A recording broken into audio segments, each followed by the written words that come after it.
MSW Media.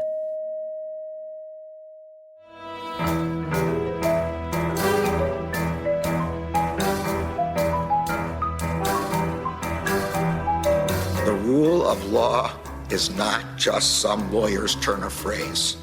It is the very foundation of our democracy. The essence of the rule of law is that like cases are treated alike. That there not be one rule for Democrats and another for Republicans, one rule for the powerful, another for the powerless, one rule for the rich and another for the poor, or different rules depending upon one's race or ethnicity. To serve as Attorney General at this critical time is a calling I am honored and eager to answer. So yeah, now it's clean up on aisle 45 time. And for a long while yet, it is going to be clean up on aisle 45. Hey everybody, welcome to episode 149 of Clean Up on Aisle 45. It's Wednesday, November 30th, last day of the month, 2023. I'm Allison Gill. And I'm Pete Strzok. We have a lot of news to cover from the holiday weekend, including updates in the New York Attorney General's civil fraud trial, along with the latest in Fulton County. Yes, and we also have updates on the E. Jean Carroll case, the hush money business falsification case, and more bad news for Rudy and Alex Jones. But first, we want to thank our patrons. By the way, we hope you enjoyed the bonus episode this past weekend, the recording of which robbed me from watching my Buckeyes lose to Michigan University. Go blue. Go blue. Go blue. Yeah. But you also didn't get to see them win. So, ha ha ha. That's true. Also, Pete and I are working on putting together an annual gathering for patrons. So if you or anyone you know own a venue or know someone that owns a venue that would like to host that event, just send us a message at hello@MullerSheWrote.com if you want to join and become a patron and be invited to that particular gathering, as well as our, we have those Zoom happy hours that we do every once in a while, and you want to get these episodes ad-free and early, you can sign up at patreon.com/aisle45pod, AISLE45POD. Today, we thank all of our Hall of Famers, and we're going to start with Patty B., January 20 baby, Greg Crimer, David in Brooklyn. Please don't read this on the pod. We don't need a call out. Thanks for what you do. Lance Buckley, and a dinosaur in dental school. So thank you to this is the Hall of Fame Day. We're doing all of our Hall of Famers today. We appreciate you. You go above and beyond, and seriously, we couldn't do this show without you. Yeah, amazing. So with that, let's go up to New York. Turns out it was a really bad week for Donald Trump and company. It comes on the heels of a witness, Jeffrey McConney. This is from Laura Italiano at Insider. Donald Trump had his worst day yet in his ongoing civil fraud trial in New York on Tuesday at the hands of his own witness, and would be one Jeffrey McConney. McConney had been called to the witness stand by the defense, but on cross-examination by lawyers for the state attorney general's office on Tuesday, he linked Trump firmly to the conspiracy and fraud counts that have yet to be decided in the non-jury trial. McConney was handed People's Exhibit 3054, which is a draft of Trump's net worth statement for 2014. He was asked to look at a note scribbled in thin blue ink on the draft's first page, quote, DJT to get final review, unquote, which he said he'd written. Donald Trump would get final review? Asked Arthur Amer, the state's lawyer. That was my understanding, yes, McConney answered. Amer asked next whether Trump would get the final review of every net worth statement until leaving for the White House in 2017. That was my understanding, yes, McConney answered again. And then asked whether that was his handwriting on the drafts, the thin blue pen marks. McConney also said yes, it was. Starting with the damage to McConney himself, his blue ink notations directly contradict his testimony from the prior day. The spreadsheet czar had testified on direct examination on Monday that he would review each year's draft net worth statement with Weisselberg, who would then give the approved draft to the outside accounting firm of Mazars USA, which would print the final statement. The chain of command from McConney to Weisselberg to Mazars leaves out one very important link, as the state's lawyer Amer pointed out on cross-examination on Tuesday. Quote, I believe there was a step in between that involved Donald Trump prior to 2017. Amer asked McConney, who appeared uncomfortable on the stand as he said that, yes, Trump indeed did the ultimate signing off.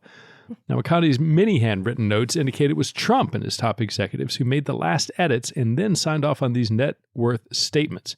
As such, the notes do some serious damage to the primary Trump defense, which has been blame Mazars, blame the accountants, blame anybody other than Trump himself. And McConney's cross-examination came minutes after a dramatic, tearful conclusion to his direct testimony. Yeah, and that's interesting, too, because I know Weisselberg has kind of testified to these things as well, so he could be in trouble here. And also, Weisselberg was given a $2 million severance package that was to be paid after all of this was said and done, so this might hurt that. We'll see. But that's also being looked at, his golden parachute. Like, was this pursuant to you bullshitting your way through through this testimony? It feels like that. But yeah, the tearful, dramatic conclusion. This is reporting from Adam Klasfeld at Messenger. During those weepy moments, after McConney totally gave the game away on cross that Donald was directly involved in the conspiracy, McConney rattled off his many legal woes and may have disclosed a new one.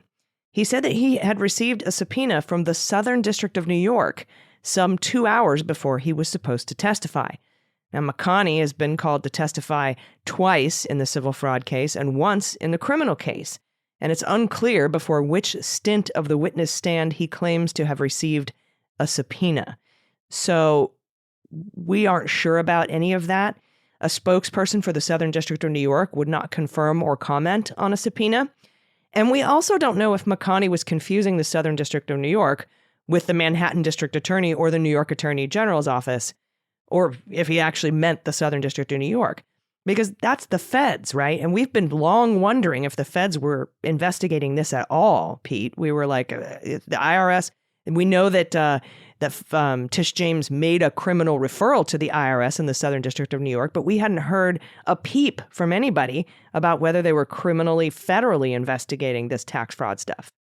Yeah, and it has been very quiet. And I think, again, it's prudent to not assume it was SDNY, but for somebody who's a witness who comes out and says the Southern District of New York, particularly if they're not, I guess whether or not they're an attorney, it's not easy to sort of mix up, the district attorney or the Manhattan DA or the New York Attorney General with the Southern District of New York. Now, it could be as confused, but I do think, a Freudian slip, it would account for the extraordinary. I mean, he was in tears. He broke down. And so between the things that he was having to recant that clearly, he had shown based on his testimony the prior day that no, Trump wasn't involved, and then being shown that handwriting where, for DJT to sign off on, going back on that testimony and saying, no, in fact, yeah, Trump did review it.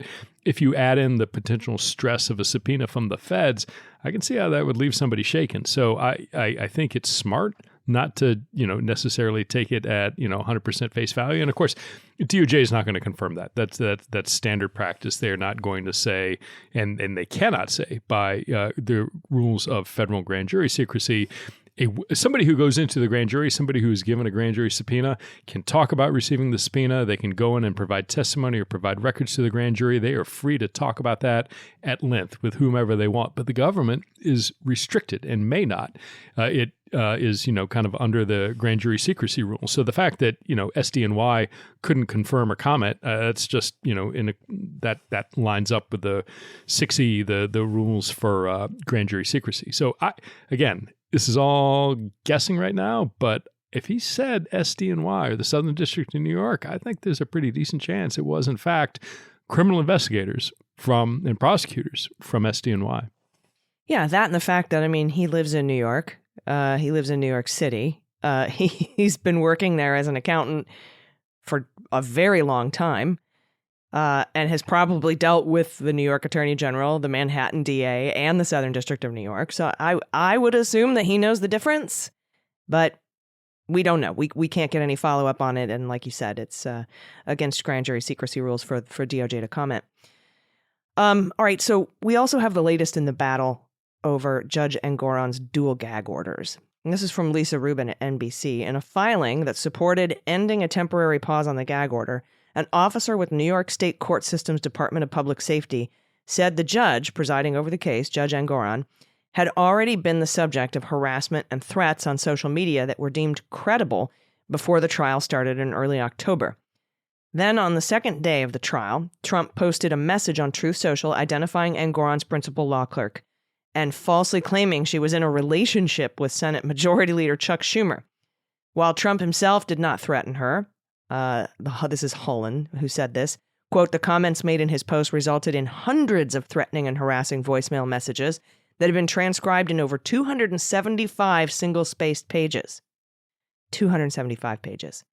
Jack Smith, by the way, picked up on this and notified the D.C. Appeals Court of the threats in New York, because during a hearing in the gag order issued by Judge Chetkin with the appeals court, the D.C. Circuit Court of Appeals, they had brought up the New York case and they had brought up the threats there, and they were asked questions about that, the New York Attorney General's case and Judge Engoron's gag orders. And so they notified the court, hey, since you asked us about this and since we talked about it and we talked about it in the hearing and in briefings, we have an update for you. Here's 275 single-spaced pages of threats.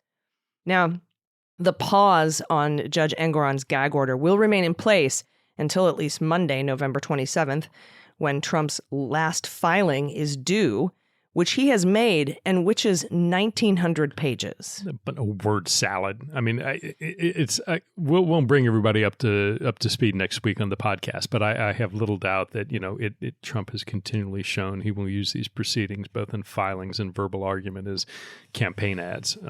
So I think I don't think it'll have a lot of merit, but we'll see.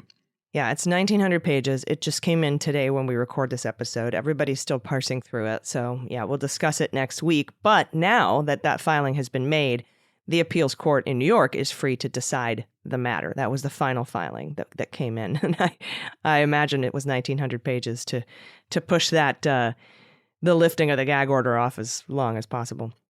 And one final quick update also. Trump wanted to call Barbara Jones as a witness today on Monday as we record this. Judge Engoron appointed Barbara Jones as the monitor over the Trump Organization in 2022.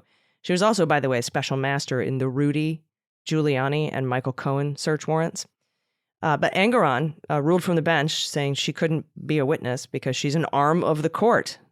And she was appointed to monitor and dissolve Trump's businesses. And there'd be a clear conflict of interest to have her as a witness. So she didn't get to go up for the defense today. It probably would have been really bad for the defense anyhow. Yeah, I agree with you. I agree. They saved a bullet headed their way because she has a reputation of being just an absolute straight shooter, and I don't think what she has to say would do Trump any favors. Right, and that's why I think it was made.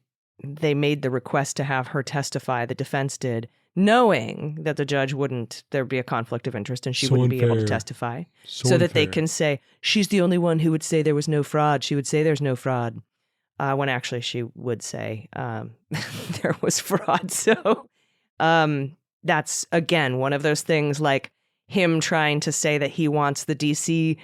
case and trial televised after changing his mind because he knows that it will probably not be televised and he can have, again, something to complain about how unfair the process is.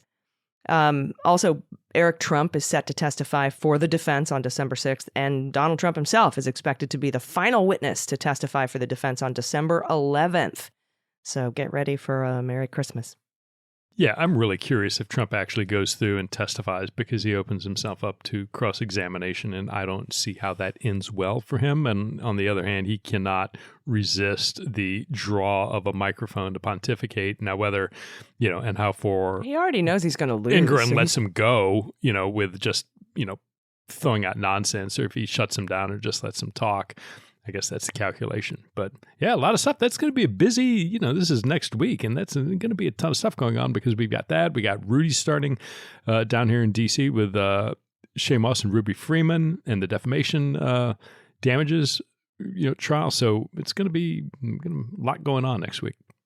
Yeah, and we're going to have a live reporter on the ground who's going to be taking in some of those Rudy trial dates, and that's you. So we'll be able to talk about what happens in that courtroom, which is pretty cool. Yeah, And- looking forward to it. Yeah, I'm sure. So that starts December 11th. So you'll have Trump testifying in New York on December 11th. So far as we know, that's the tentative date. And we'll have Rudy. I think probably jury selection starts on December 11th for Rudy. Right. I think and I'm trying to remember, I think the estimate was all said and done between jury selection to both sides. I think it'll take the better part of a week. So, when the list of witnesses become clear, whether or not Rudy decides to take the stand or not, I think a lot of that we won't know until we're in trial itself. But he has to show up, and judge directed that he appear. So Yeah. he'll be there sitting on the defendant's side of the courtroom. With his face melting, probably. So we'll see. Yeah, Ark of the Covenant. Hopefully not gassy. Face melting, fine. Gas, not so great. Wear a But, mask. we'll You don't want to get see. fart COVID. So that and 15 to 43 million minimum. That's just for one set of damages. There could be more awarded, and we're going to talk about this later in the show. He actually is on the hook for even more money. So that's going to be fun too. But we do have to take a quick break before we get to any of that. So everybody stick around. We'll be right back.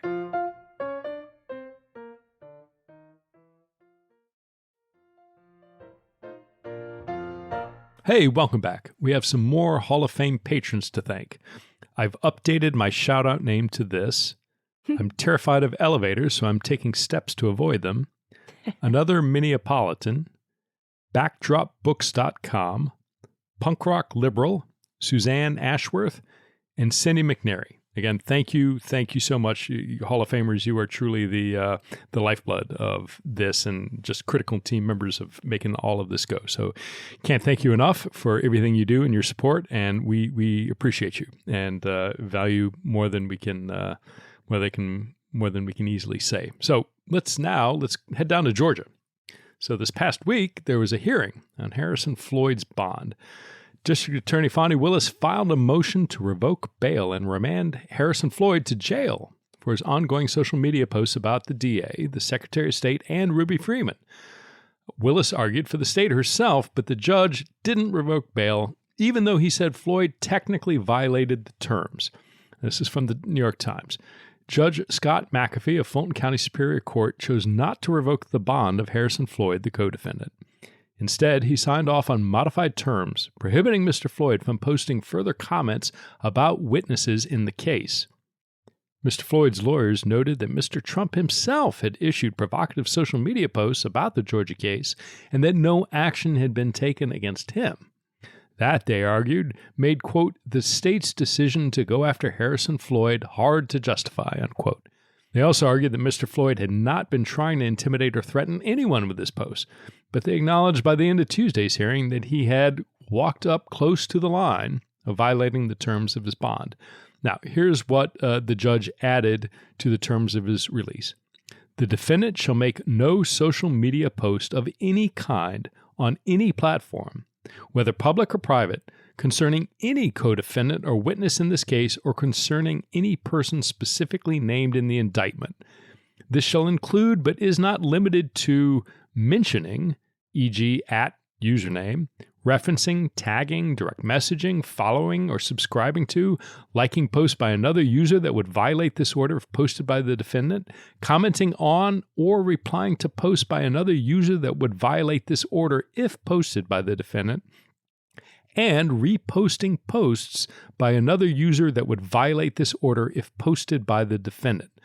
Quote, social media post of any kind on any platform shall include but is not limited to streaming, blog posts, Twitter, also known as X, Truth Social, Instagram, Facebook, TikTok, Parler, Gab, Telegram, and Give, Send, Go. I love the fact, by the way, that everybody, even judicial bodies are still calling Twitter, which it thrills me. Yeah. But it's interesting. I don't know what you think, but this is one of those things that this, as far as I have seen, is the first sort of incorporation of any attempt to define what mentions or threats actually look like in a social media or online context. They've been broad in other, in New York and DC, but we had the judge now down in Fulton County saying, okay, I'm going to, working with, both parties, we're going to define exactly what this means in the terms of release. And, it seems to me, pretty comprehensive. He is certainly, Floyd is on notice now. I'm curious to see if he has the self-control to abide by this. But this kind of lays out very clearly precisely what mentions on online and social media mean. And it seems pretty good to me. I looked through it and I didn't see a lot of gaps in that definition, and also seems somewhat reasonable. Yeah, because I remember Harrison Floyd's lawyers arguing that, hey, if we just @ someone on Twitter, if we, tag them with the @ sign, that's not communicating. That's just referencing them. No, I'm sorry. You reference someone by subtweeting them, by just putting their name and not tagging them. Tagging them alerts them, and that is a form of communication, so they have to modify that to include adding people. You can't reference, tag, direct message. That and following or subscribing to, he can't do that either. Or liking a post that would violate the order if he made it. Like, he can't do any of that. It's very restrictive. But their defense, Harrison Floyd's lawyer, made the same argument I did. Why are you trying to revoke his bond and not Donald Trump's, when Donald Trump has done far worse? So... I think, that's going to be the question on all these things for all these other defendants in all these other settings. Why are you treating us differently? Why does Trump get a different set of rules from everybody else? And the answer, there is a legitimate, I think it's not immediately. I think it is legitimate to say because he's running for president. But you can't say that because then you put him above the law, right? So they can't really say, well, he's running for president. Oh, well, so then I can just run for president and I can say whatever I want. That, that opens a whole awful can of worms. Yeah. And is the same question that we've been asking for a very long time. Right. Of why he does get these separate rules. And he plays in the margins. He knows, he goes up to the line and he knows where that line generally is. And he puts his little foot on the other side and looks left and looks right to see if mom's going to come and smack his little hand out of the cookie, drawer. And when it doesn't happen, then he just kind of, walks over to that line and then the line shifts.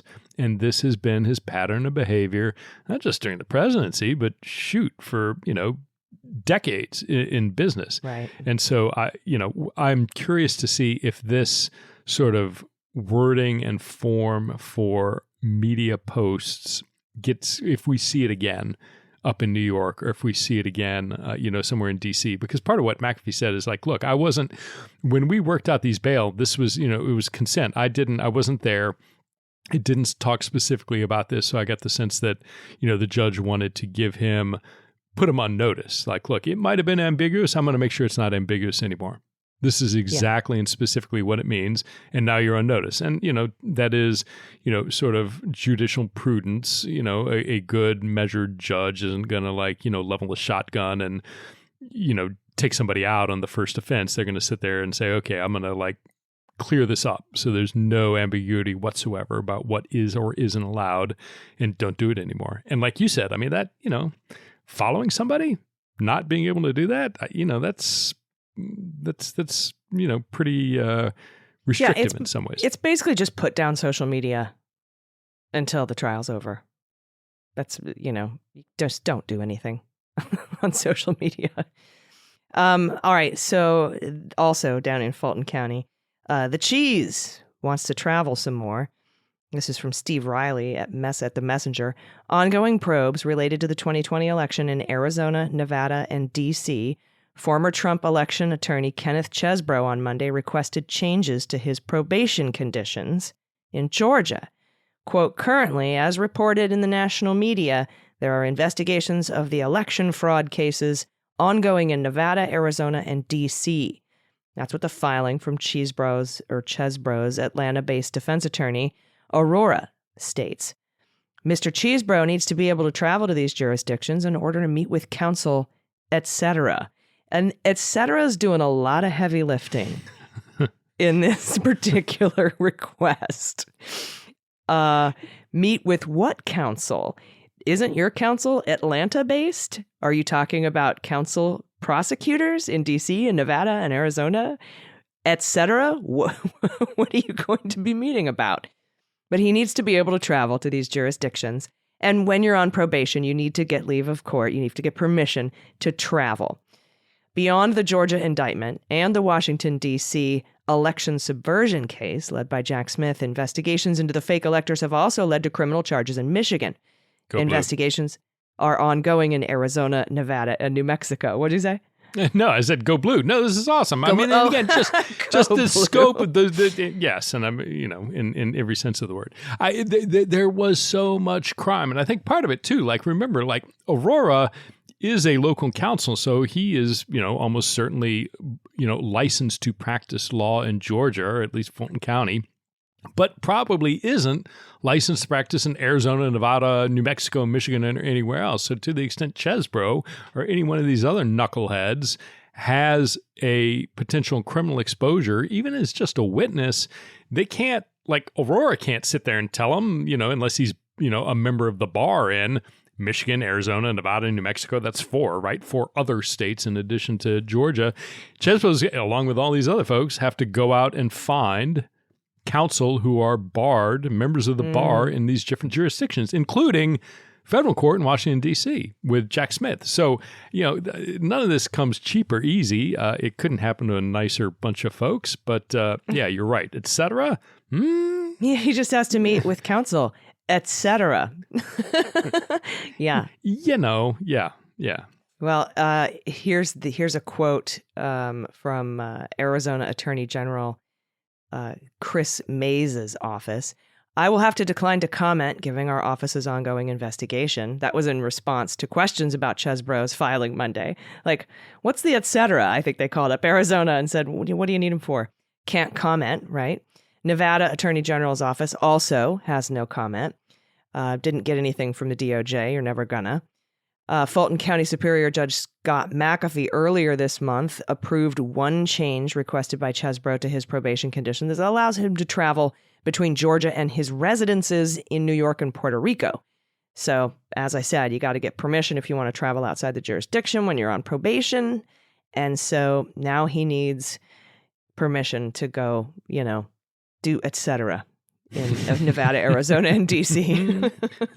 Yeah, and some of that, like, look, he's already decided to cooperate and take a plea. So it doesn't make a lot of sense if you're going to agree to Georgia and, what his exposure is in those other states. I think the presumption is if I'm an investigator or a prosecutor in any one of those other states, I'm going to sit there and say, look, you've already chosen to cooperate. We want, if you're a witness, fine, we want your help and we need your help. And here's a grand jury subpoena if you don't want to do it voluntarily. But if you've got some sort of criminal exposure, to let them know that, you're again, I don't know how at the state level, subject versus target may mean different things than they do in a federal context. But if those investigators and prosecutors see potential criminal culpability on the part of Chesebro, I think their assumption would be, look, you've cooperated and made a deal with Georgia.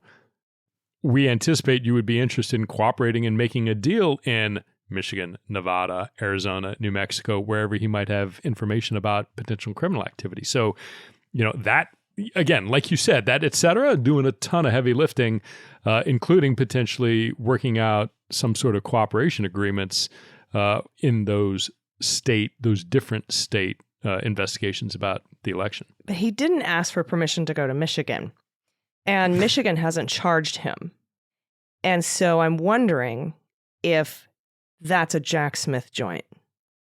The national, trying to get into voter databases, the national fraudulent elector scheme. He is an unindicted co-conspirator in D.C., but maybe a witness, maybe a subject, like you said, maybe a target in Arizona and Nevada, but apparently doesn't need to go to Michigan for anything unless we get a filing this week where he asks permission to go to Michigan. We'll find out. Yeah.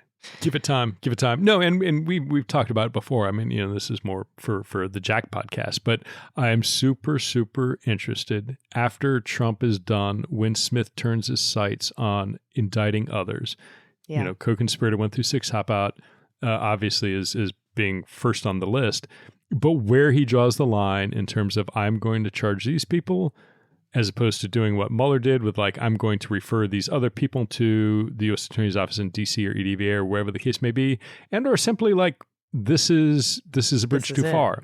Right. And, yeah. Because like for Scott Perry, for example, he's been battling, we know, at least with Scott Perry, to get information off of the phones they seized from Scott Perry. Yep. Perhaps other members of Congress where all of it's under seal. We only know about Scott Perry because Scott Perry sued on the public docket and then everything went back under seal. We don't know if Jack Smith won that privilege battle, that speech or debate clause battle, or to what extent, or if these guys are in danger of being indicted, or if he just got the information that he's been trying to get from his phone and now they're investigating and maybe there's more to come out after the Trump thing. There could be, you don't really supersede an indictment with additional unindicted co-conspirators, so maybe that's being held. There's so many things going on behind the scenes that we don't know, but that we will know as soon as, if in fact Jack Smith is waiting until after the Trump trial is done. I think we'll start seeing some answers, but who knows? Yep. No, agreed. And the funny thing is too, the dangerous thing, not funny, the dangerous thing is that if there is some desire to wait until Trump is done, that almost certainly would push maybe not the indictment, but certainly the trial well past the next election. And of course, if Trump is reelected, these are at the federal level and he could easily shut them all down. So, time, I'm sure they've thought this through and made a decision. We're going to go with Trump first, and the timing falls where it does. But I think there are a lot of just what happens if Trump is reelected to all of these things, not at the state level, but at the federal level, is pretty profound. So yeah, agreed. All right. So speaking, John Eastman, turning from weird to weird, John Eastman has filed a weird motion in Fulton County just this past Sunday. It's entitled Eastman's Opposition to State's Motion to Schedule Trial Date for August 5th, 2024. And this is quoting from the motion. Defendant John Charles Eastman, by and through his counsel, files his opposition to the state's motion to schedule trial date for August 5, 2024, stating in part that waiting until June 21st, 2024 for the final plea date is both arbitrary and capricious. The final plea date should be established earlier in 2024 so that defendants who do not have lifetime United States Secret Service protection and who are not running for election to an office can exercise and have their right to a jury trial completed within 2024. But he doesn't want a speedy trial by no means. But he's like, you know what this says to me? We don't have a lifetime U.S. Secret Service protection, and I'm out of money. That's what it says to me, is he's broke and he doesn't want this to drag on any further than it has to. Yeah, and I think I think there are a few things going on. So it continues within the state's motion. The state asserts it will entertain guilty pleas up until the final plea date. It continues after the final plea date, the defendants will only have the option of non-negotiated pleas, and the state intends to recommend maximum sentences at any remaining sentencing hearings. Moreover, the state requests this court to not consider any severance issues until after the final plea date. And then finally establishing a final plea date earlier in 2024 and severing the defendants into two groups would provide more than enough time for the court to try two trials each for 8 or fewer defendants absent former President Trump, who at the present may be said to be the presumptive Republican nominee for the office of the President of the United States.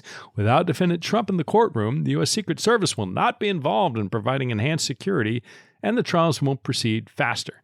Then finally, it has this footnote. Former President defendant Donald John Trump has already filed his opposition to the state's trial date motion and seeks a hearing. Defendant Eastman also seeks a hearing on this matter. So I think there are a few things going on. One, he doesn't want to go to trial with Trump. I think he knows that the potential taint, the stink, this sort of bad, garbage that attaches to you anytime you have to, show up in the docket with, Trump is not a good thing for your trial. And I think there's probably some games playing going on, not only for himself, but also Trump to try and get this, to Fani Willis has said they want to try all of them together and has resisted splitting anybody up into any groups. They were going to do the speedies, but then all those pled out. So now you've got the rest of the group, which the DA said they want to try them all together. So splitting it up, I think, is something that, whoever goes first, the people coming after them get the benefit of seeing the state's case, right? The way they're going to present the case, sort of their theory of things, the evidence. And so to split them gives an inherent advantage to those people coming later. And by Eastman saying, I don't want to go with Trump, I want to go first, I don't want to wait on him, well, that helps Trump too. Now, it hasn't been decided, but I think there are a lot of different, sort of shenanigans that may be going on with this. Well, right, because the state requested in her filing to have an August 5th trial date that we don't consider severing anyone from Trump or into groups until after that final plea date in June. We want to know who's going to plead voluntarily, and then we'll decide. Yeah, and it makes sense, because why would you do severance motions before you know who all is going to be on trial? So he doesn't like that. He wants to be able to sever now. And so, we'll see how this ends up shaking out. But it makes sense to me, and I don't think the judge will allow for severance motions until after the final plea date. But maybe he considers moving it up. I don't know. But it's hard when the prosecutor and you have this many people are saying we're going to need this much time, and you are past the date to ask for a speedy trial, to ask for a speedier trial. It's just going to be tough. Yeah, 100%. And I don't think it is going to be granted. I do think it is just a sort of one of many filings to come, which show that, I do think that we won't get one trial, but I think all these different remaining defendants filing things like this are naturally just going to push, if anything, delay this trial. As much as Georgia wants to go before the election, I think it's, the kind of thing that gives a pretty decent example of why this may get delayed more than we probably want. And meaning by that, I mean after the election, potentially. Yep, agreed, 100%. All right, well, we have more Hall of Fame patrons to thank and more news to get to, but we have to take a quick break. So everybody stick around. We'll be right back.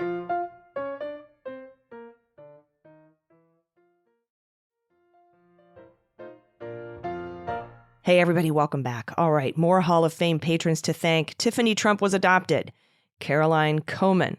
Fran Reichenbach. Top Secret, Redacted, Orcon, No Foreign FISA. I love that one. Sloan Russell, Karen Sherman, Dadolph Trittler, okay? And I'm fast at sex, but y'all can call me Dr. Penisberg. This one gets changed, I think, every couple of weeks. So thanks for that. There's a recurring theme, but yeah, you're right. Yep. All right. We have a new filing in the E. Jean Carroll case, and this is E. Jean Carroll 1. Keep in mind, we have E. Jean Carroll 1 and E. Jean Carroll 2. E. Jean Carroll 1 was her suit citing defamation based on what Trump said in 2019 when he was president. Carroll 2 was filed when he said the exact same things when he was out of office. So he no longer had the argument that he can say whatever he wants when he's president, which the DOJ ended up rejecting anyway, which is why we now have Carroll 1 on the docket. Carroll 2 was already decided by a jury. They awarded E. Jean Carroll $5 million in damages, and they found that Donald Trump did not, by the law, rape E. Jean Carroll, but did sexually assault her and did defame her. And so that is what the jury already decided, awarded $5 million. And the judge actually came back later after this whole trial for E. Jean 2 was over, and she said he raped me.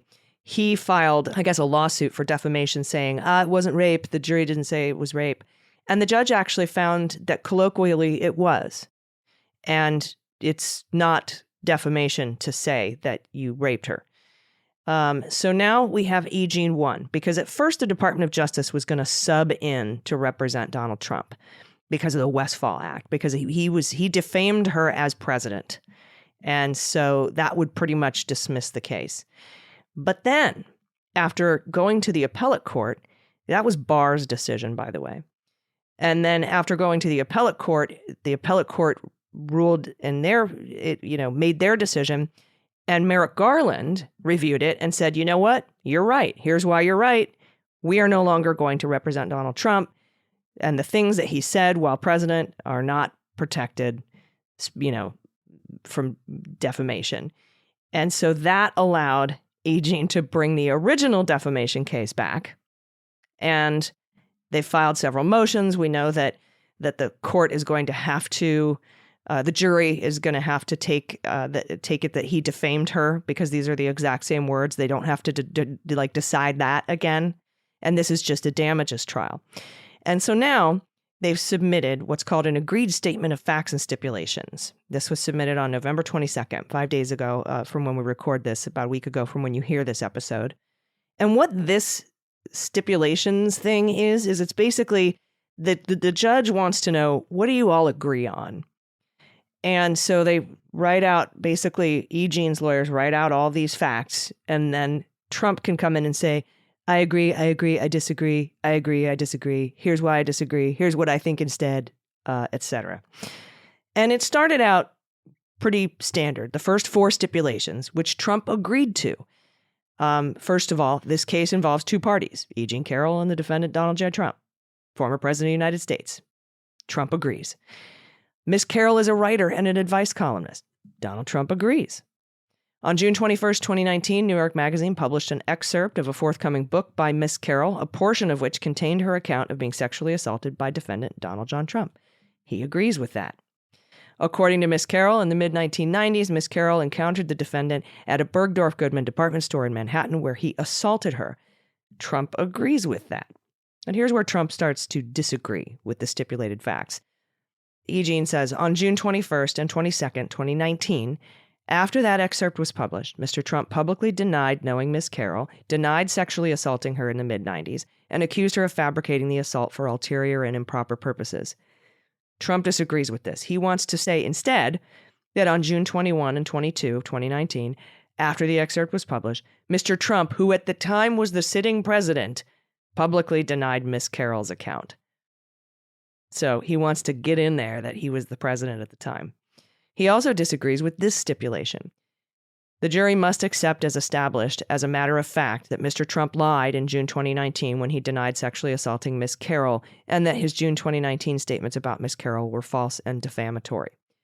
He disagrees with that. So apparently he wants to fight the presidential immunity argument, which has already been rejected, and he seems to want to argue that the damages aren't as bad as all that. The rest of his, stipulations that he disagrees with, that he wants to amend, are to basically say it's not as bad as all that, you guys. It's not worth that much money, basically. She wasn't as harmed as she says she was. Now, I imagine the judge will leave the damages up to the jury, right? Having already denied Trump his motion to cap damages at $5 million. He filed a motion saying, since I had to pay $5 million in the last one, that should be the maximum here. And the judge was like, nah, bro, that's not how it works. And I assume she will not allow Trump to use the defense that he was president at the time, but I'm not sure. We'll see. But, he can't really say he didn't defame her because he was president. It's already been decided. But we'll let you know what, if anything, the judge rules about this joint stipulation filing. It might just be for information. There may not be a ruling coming. I'm not sure exactly how that works in these particular cases after those stipulation filings are made. But of course, we'll keep you posted as to anything that the judge says before the trial begins in January. Yeah, I completely agree. As far as damages go, that's something that I can't imagine the court would want to do anything other than leave that for the jury to decide damages. But again, from Trump's perspective, that what he cares about most beyond his ego is his money. So this is something where I think that a $5 million cap, I don't think is going to come anywhere near to what a jury might feel is appropriate. But we'll see. But in terms of let's stay right here with up in New York, we have some pretrial motions in the upcoming criminal hush money case against Trump. A lot of people forget about this one. Yeah, don't sleep. This is again, you need a whiteboard to keep track of all this. So Trump filed an overly broad motion to subpoena Michael Cohen that included his cell phone. And Michael Cohen is seeking to quash that subpoena. This is reporting from Adam Klasfeld that Trump's former fixer, Michael Cohen, asked the judge on Tuesday to quash what he termed a wildly overbroad subpoena in the former president's criminal hush money case in New York City. This is Alvin Bragg. The 33-page motion to quash says, the subpoena issued to Mr. Cohen is an obvious and blatant act of witness intimidation and merely the latest incident in a years-long pattern of harassment and retaliation by defendant Trump. Now, Manhattan District Attorney Alvin Bragg's office also asked Supreme Court Justice Juan Merchan to sideline the subpoena to Cohen on similar grounds. Both the DA's request and Cohen's in Cohen's request, note that Trump sued his ex-fixer for $500 million before withdrawing that lawsuit. And the DA argues that Trump's aim is to gather evidence if he should ever file the suit again, as he promised that he would do. So, again, this is, we're all sleeping on Alvin Bragg and the fact that there is a criminal case in New York. We're talking a lot about Georgia. We talk, of course, federally, but, New York is still hanging out there. And this isn't a civil case. This is a case where, potential jail time is there. And Cohen is clearly a key and integral witness in the Manhattan DA's case. So, we don't have a ruling yet. We'll see whether or not they quash that subpoena. But again, where Trump is using, he's wielding the law as a weapon, right? I mean, if he's going to be a defendant, and we're seeing this certainly in, in the federal case as well, going on fishing expeditions for information that he can use in other cases and other circumstances. And it sounds like both Michael Cohen, his attorneys, as well as the district attorney's office are in the, sort of same state of mind that this shouldn't be allowed. So we'll wait and see what the court decides. Yep. And hey, friendly reminder, Steve Bannon was indicted by Alvin Bragg on multiple felonies for his We Build the Wall scheme. So I feel like you may have forgotten about that, but we're keeping an eye on it for you too. But of course, Bannon can't seem to keep an attorney because he doesn't pay his bills, much like Rudy. And as you know, and probably expected, we do have an update on that, but we have to take another quick break. So everybody stick around. We'll be right back.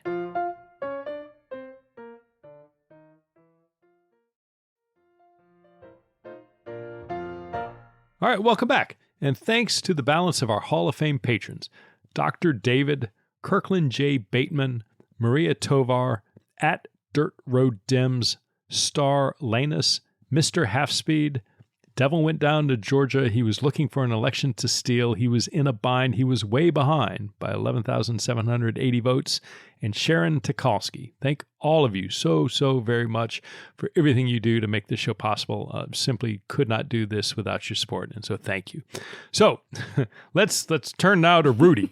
Rudy is being sued again. I can't keep track of how many people are suing Rudy Giuliani. This time, the new entrant into this Rudy sweepstakes is by his divorce attorney for unpaid bills. Now, it turns out that Rudy Giuliani is ever increasingly drowning in debt, and another angry associate has come a knocking for a paltry, just $10,000. That's it. Oh, that's it. Okay.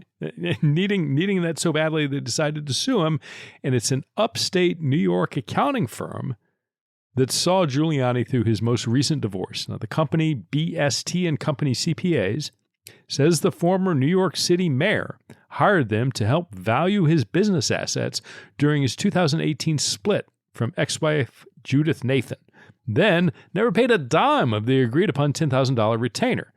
Now, after 5 years of trying to get their money, they're suing the apparently flat-out broke Giuliani in a last-ditch attempt to collect, plus another $15,000 in legal fees on top of that base $10,000. So, again, there is going to be a host of, I think about that time in, if you've watched the Matrix movies where inevitably they release the contract on Keanu Reeves, on John Wick's character, and everybody's pager on all these bounty hunters goes off with the contract on John Wick's head. It's going to be like that for Rudy's assets. John Wick, not Matrix.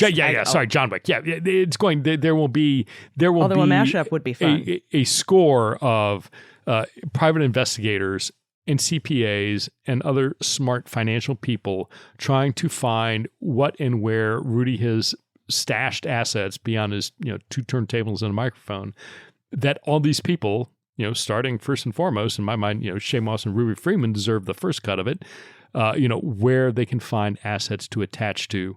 And how long that takes, I don't know. Whether or not Rudy's going to be free or rotting in some Georgia jail, I don't know. But again, couldn't happen to a more deserving person. Yeah, and Freeman and Moss were like, hey, Judge, can we go out of the jurisdiction now to get the money? And she's like, nah, wait till the trial. She's like, but y'all are going first, so you'll get the first cut of the pie. Well, it's not going to be a very long trial, and it's going to be over probably before the end of the year, maybe right after the beginning of the year. So, but, everybody's kind of cognizant now that they need to get money that Rudy owes them. It's time. The time is now.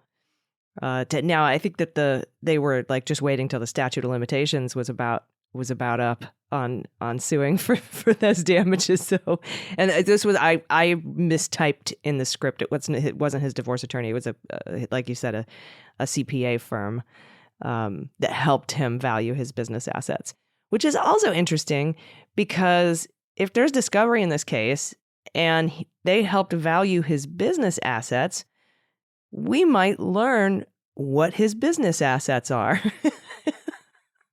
Yeah, and of course he was probably hiding it from them too. So. Yeah, and if anything, it like helps identify people to the extent attorneys didn't know about these folks. It highlights somebody who might have some idea of where his financial empire lies. I don't know, like if it were an attorney, there would be privilege attached to it. So even if they had information, they would not be. You couldn't subpoena that and force them to turn it over. I don't know how that works with CPAs. If there's the same sort of financial non-disclosure agreement, I don't think there are. In other words, if they're subpoenaed, now if they're, attorneys working there alongside CPAs and providing it in a legal context, it might be shielded. But yeah, I for somebody who knows a lot about your financial sort of where you stand and where all your things are, being angry at you and suing you probably is not a great place to be if you're trying to keep your assets your own or hidden. Yeah, especially if we get his tax returns or somebody does, and there were assets not reported there either. That could be big trouble for the man. All right, I have an Alex Jones update for you. You ready for this? Yeah, I'm always ready for Alex Jones craziness. All right, InfoWars host Alex Jones has yet to pay the families of Sandy Hook victims a single penny of the massive damages he owes them for his defamatory lies. So they're backing two ways for him to settle. Either pay $8.5 million a year for 10 years or liquidate his assets. In court papers on Wednesday, this is past Wednesday, a week ago, the Sandy Hook families and an official committee of Jones's creditors argued that Jones' case, which has been ongoing for 11 months, should be closed by February. The U.S. Bankruptcy Court for the Southern District of Texas presented two options for Alex Jones, who has ignored paying damages, despite continuing to live a lavish lifestyle costing up to $90,000 a month. And again, the first option allows for an orderly liquidation of Jones's assets, while the second would establish a 10-year payment plan totaling some $8.5 million annually. Jones's attorneys have asked to schedule a status conference, and that status conference took place on November 27th. As of the recording of this podcast, I don't have the information on that status conference, but it is there to discuss these proposals. And of course, we'll have more for you as it becomes available. Yeah, I mean, enough already. This guy's a scumbag. These families are suffering. This has been done for a long time. I understand there's a process that has to be followed, and it's, better safe than sorry to make sure everything is done properly and nothing is going to get screwed up and tossed out. But enough. This guy, are you kidding me? $90,000 a month? Right. I mean, he's clearly he's not using that on a gym membership. So where this money is going, the fact that he should be able to continue, let alone everything he did with the past election, just for these Sandy Hook families, let's go. It's time. And so hopefully, we'll see and let you know. And then speaking of people who will aggravate you, being federally investigated for potential ties with the Turkish government wasn't enough. Turns out New York Mayor Eric Adams is now facing a sexual assault allegation. So New York City Mayor Eric Adams has been accused of sexually assaulting a woman in 1993, according to a legal summons filed Wednesday. The 3-page filing does not contain details of the alleged assault, but names Adams, the Transit Bureau of the New York Police Department, and the New York Police Department Guardians Association as defendants. The summons was filed under the Adult Survivors Act, a special New York law that created a year-long suspension of the usual time limit to sue over an alleged sexual assault. The suit against Adams was filed just before the window to bring cases under the law was scheduled to close after Thanksgiving. The filing seeks a trial and $5 million in relief. It was filed in state Supreme Court in Manhattan. The woman's attorney did not immediately return an emailed request for comment this last Thursday. So, does that surprise me? Not at all. Does it seem entirely plausible? Sadly, yes, it does. But, if this does not get settled, it will. There's going to be a lot more information coming out, and we'll see what that brings. Yeah, and of course, we'll keep an eye on the rest of New York City Mayor Eric Adams's legal woes for you as that investigation unfolds. He has yet to be charged. He has not been charged with any crimes. He denies all wrongdoing, but we will be on indictment watch in that case. So. Anyway, thank you again, everybody. This was our Hall of Fame episode. Thanks to all of our Hall of Famers. We really appreciate you. We'll start shouting out new patrons again next week. And I hope everybody had a great November. Man, November came and went so fast, Pete. We're already in December. We're looking at those trials. And then right around the corner, January with E. Jean. Then we got February with the pyramid fraud scheme, and then bam, it's March, and we're staring down the barrel of the D.C. federal court trial against Donald Trump for his insurrection. So, yeah, and sprinkle in there all of the various states who are deciding whether or not to put Trump on their ballots or not, based on the 14th Amendment. Those things eventually percolating up to the Supreme Court. There's just a ton that's going to be going on. So. Enjoy the holiday season because it's going to go by in a flash, and we're going to be, deep, deep, deep into the trials and legal tribulations of Trump. Yep, and we'll be back in your ears next week. I hope everybody enjoyed this episode.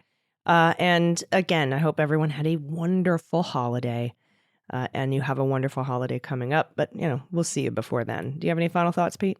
No, can't wait. We'll sit and see what I'm really looking forward to seeing, where the New York trial, the civil trial goes with this gag order, because this is going to wrap up. And again, we've got folks, the children and then Donald heading to the docket to testify. And that's always going to be a show. So we'll keep an eye on that. I'm also looking forward to Ruby Freeman and Shea Moss getting an award in their case against Rudy, which is coming up right around the bend. So, all right, everybody, we'll see you next week. I've been Allison Gill. And I'm Pete Strzok. Cleanup on Aisle 45 is written, researched, and produced by Allison Gill, with editing by Molly Hockey. Our art and logo design are by Joelle Reeder and Moxie Design Studios, and our music is composed and performed by Adam Orr. Cleanup on Aisle 45 is a proud member of the MSW Media Network, a collection of creator-owned podcasts dedicated to news, politics, and justice. For more information, visit mswmedia.com.